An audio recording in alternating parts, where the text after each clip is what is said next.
Sir, वारंवार विचारला गेलेला प्रश्न आहे, भीती, हेअर ट्रान्सप्लांट आणि भीती. तुम्हाला हेअर ट्रान्सप्लांट करण्याआधी किती भीती वाटली? खरं तर भीती खूपच वाटली होती, कारण आपल्या आजूबाजूचे मित्र जे असतात ते कॉन्फिडन्स देण्यापेक्षा ना घाबरवतात जास्त. त्यामुळे साहजिकच भीती खूप वाटली होती.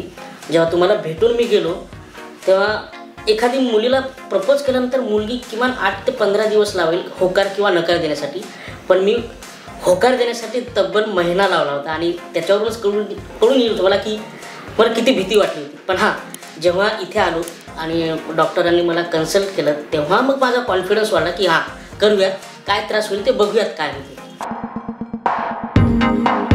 सर, दुसरा वारंवार विचारला गेलेला प्रश्न म्हणजे पेन आणि ही प्रोसेस कशी होती हेअर ट्रान्सप्लांटची?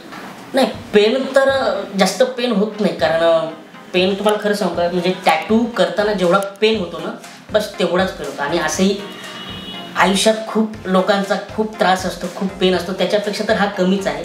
आणि प्रोसेस म्हणाल तर एक 8 तासाच्या प्रोसेसमध्ये मला एवढं तरी कळलं की ही ट्रान्सप्लांटची प्रोसेस म्हणजे एक प्रकारे भाताची शेती आहे.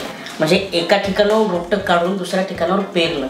आणि साहजिकच तुमचे सगळे असिस्टंट आणि तुम्ही पण ऑपरेट चालू असताना खूप गाणे वगैरे लावून डिस्कशन करून किंवा मग मध्ये त्रास झाला तर थोडं थांबून, हे फार एन्जॉयवाली प्रोसेस वाटली मला तरी.